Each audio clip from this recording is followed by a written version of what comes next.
ക്ഷേത്രവും ഒരു പ്രഭാഷണ പരമ്പരയെ വെച്ചിട്ടുണ്ടാകും.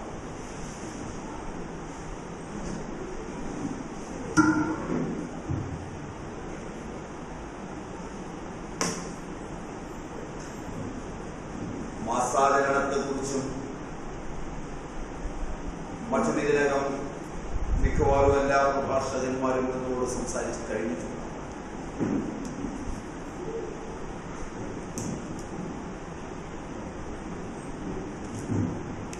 കേരളത്തിന്റെ കർക്കിടക മാസം എത്തുന്നത് മിക്കവാറും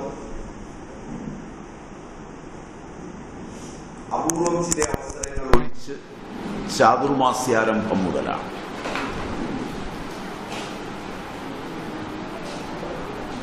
ചാതുർമാസ്യം വ്രതമാസമായാണ് ഭാരതീയ പൗരാണികർ ആഘോഷിച്ചു പോരുന്നത്.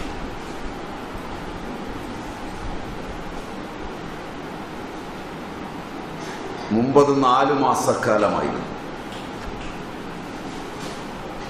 ഇപ്പോൾ അത് ചുരുങ്ങി വളരെ കുറച്ച് ദിവസമാക്കി.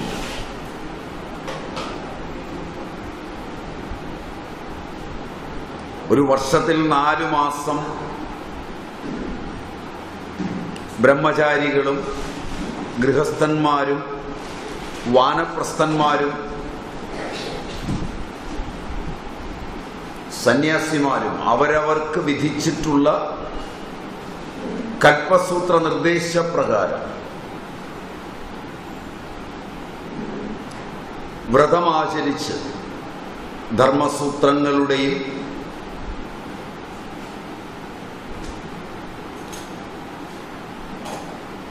മറ്റും അടിസ്ഥാനത്തിൽ ശ്രൗതസൂത്രങ്ങളുടെ അടിസ്ഥാനത്തിൽ ഇവയെല്ലാം ചേർന്നു വരുന്നതാണ് കൽപ്പം. അതിനനുസൃതമായി അതാത് ഗോത്ര സംസ്കൃതിയിലുള്ളവർ, ഗോത്രസൂത്രാദി നാമങ്ങൾ അറിയുന്നവർ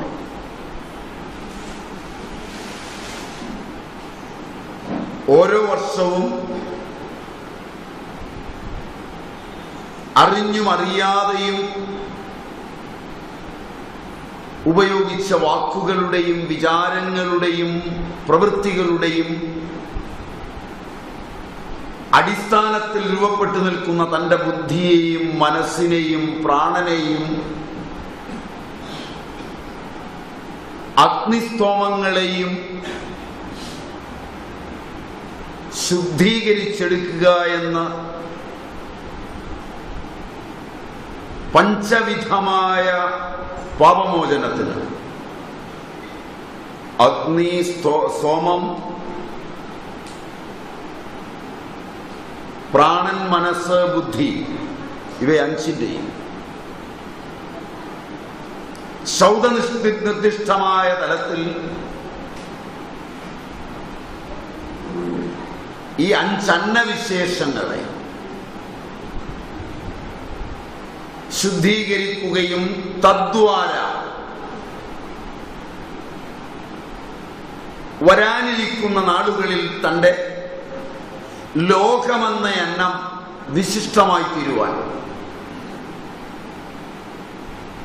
ഏതൊരു മനസ്സിന്റെ ആധാരത്തിൽ, ഏതൊരു ബുദ്ധിയുടെ ആധാരത്തിൽ, ഏതൊരു അഗ്നിസ്തോമങ്ങളുടെ ആധാരത്തിലാണ് ഈ പ്രപഞ്ച ഘടന രൂപാന്തരപ്പെട്ടു നിൽക്കുന്നത്,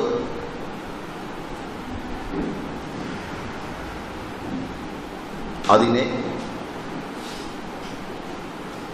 സാർവലൗകിക അന്നമെന്ന നിലയിൽ ശുദ്ധമാക്കി വയ്ക്കുവാൻ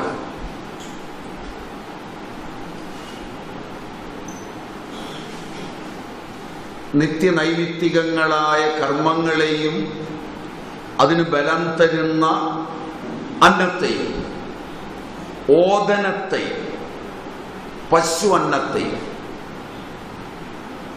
7ാമത്തെ അന്നം പശു അന്നമാണ്. ലോകമന്നമാണ്, മനസ്സും ബുദ്ധിയും പ്രാണനും അന്നമാണ് എന്നൊക്കെയുള്ള ശ്രൗതവിധികളെ മാനിച്ചുകൊണ്ട്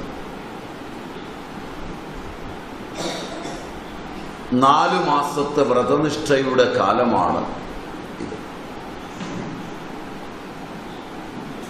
അത് ചുരുക്കി 1 മാസം കേരളീയർ വ്രതനിഷ്ഠയോടെ കഴിയുന്നു. അവരവരുടെ പാണ്ഡിത്യത്തിനും കഴിവിനുമൊക്കെ അനുസരിച്ചാണ് അതിൽ സ്വാധ്യായ നിഷ്ഠയ്ക്കു വേണ്ടി സ്വാധ്യായന്മാ പ്രമദഃ, സ്വാധ്യായ പ്രവചനാഭ്യം ന പ്രമദിതവ്യം എന്നൊക്കെയുള്ള ഗുരുകുല നിഷ്ഠകളെ അവലംബിച്ചുകൊണ്ട് ശ്രുതി, സ്മൃതി, പുരാണങ്ങൾ, ഇതിഹാസങ്ങൾ ഇവയൊക്കെ പഠിക്കും. അതൊക്കെ ലുപ്തപ്രചാരമായി എങ്കിലും രാമായണം ഇനിയും ലുപ്തപ്രചാരമാകാതെ കിടക്കും. അതിൻ്റെ ഭാഗമായൊരു ആചാരം പോലെ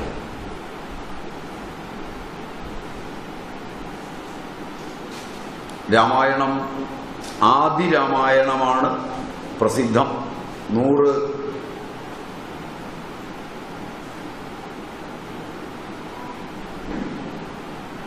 ഗ്രന്ഥങ്ങളോടുകൂടിയ,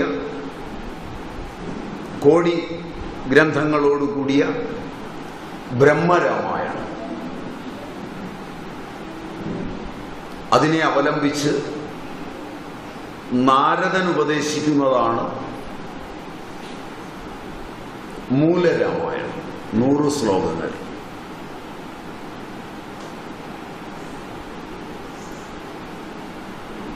നാരദ ഉപദേശമനുസരിച്ച് ആദികവിയായ വാൽമീകി വിരചിതമാണ് ആദി രാമായണം, ആദികാവ്യം. ആ കാലത്ത് തന്നെ പ്രസിദ്ധമായ മറ്റൊരു രാമായണമുണ്ട്, ആഞ്ജനേയ രാമായണം. ശ്രീരാമന്റെ തന്നെ കൽപ്പന കൊണ്ട് ആഞ്ജനേയൻ കടലിൽ ഒഴുക്കിയെന്നാണ് ഐതിഹ്യം. പിന്നെ എങ്ങനെയാണ് അതുണ്ട് എന്നറിഞ്ഞത് എന്ന ചോദ്യത്തിന് ഉത്തരം, വിക്രമാദിത്യന്റെ കാലത്ത് അതിൻ്റെ ഒരു ഭാഗം കടലിൽ നിന്ന് കിട്ടിയിട്ടുണ്ട്. അതിലെ ശ്ലോകം ഉദ്ധരിച്ച് കാളിദാസ മഹാകവിയാണ് ഇത് ആഞ്ജനേയ രാമായണമാണ് എന്ന് കണ്ടെത്തുന്നതും ഒഴുക്കിയത് തൻ്റെ നാഥനായ രാമന്റെ കൽപ്പനപ്രകാരമാണെന്നും ഒഴുക്കാനുള്ള കാരണം രാമായണമില്ലാതെ തന്നെ രാമനെ അറിയുന്നിടത്തോളം ആഞ്ജനേയ നിന്നെ എല്ലാവരും അറിയും, എന്നാൽ എൻ്റെ ഭക്തനായ വാൽമീകിയെ ലോകമറിയുന്നതിന് രാമായണമേ വഴിയുള്ളൂ, നിന്റെ രാമായണം വന്നാൽ ആ അറിവുണ്ടാവില്ല എന്ന് പറഞ്ഞുവെന്നുമാണ് ഐതിഹ്യം. ഒരൈതിഹ്യം എന്ന നിലയിൽ മാത്രം സൂചിപ്പിച്ചതാണ്. അതിനപ്പുറം അതിന് പ്രസക്തി ഉണ്ടെന്ന് ആർക്കെങ്കിലും തോന്നുന്നെങ്കിൽ മാത്രം അവർക്ക് പോയി പഠിക്കാം. പിന്നീട് അങ്ങോട്ട് രാമായണങ്ങളുടെ ഘോഷയാത്രയാണ് ഉണ്ടായത്. അധ്യാത്മരാമായണം മൂലം കഥയിൽ മാത്രമാണ് വാൽമീകിയെ അവലംബിക്കുന്നത്. ബാക്കിയെല്ലാം പുതുപുത്തനാണ്.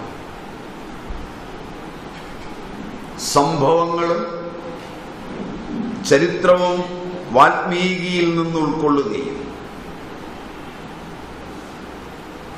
ഭക്തിയെ മുൻനിർത്തി വളരെ പ്രസിദ്ധമായി, വളരെ ലളിതമായി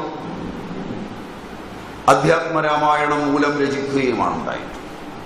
കർത്താവിൻ്റെ കാര്യത്തിൽ ഭാരതീയ വൈജ്ഞാനിക ശാഖകൾ എന്നും ശങ്കാകുലമാണ്. വ്യാസന്റെയും ഭർതൃഹരിയുടെയും ഒക്കെ പേര് കേൾക്കുന്നുണ്ടെങ്കിലും തെലുങ്കു ദേശക്കാരനായ ഒരു മഹാപണ്ഡിതനാണ് അതിൻ്റെ കർത്താവ് എന്ന് കേട്ടുകേൾവിയുമുണ്ട്. ആ രാമായണമാണ് കർക്കിടക മാസത്തിൽ വായിക്കുന്നത്. ഞാൻ തുടങ്ങുന്നത് അതിനെ അവലംബിച്ചല്ല. അതുകൊണ്ട് നിങ്ങൾ എന്നോട് ക്ഷമിക്കണം. വാൽമീകി രാമായണമാകട്ടെ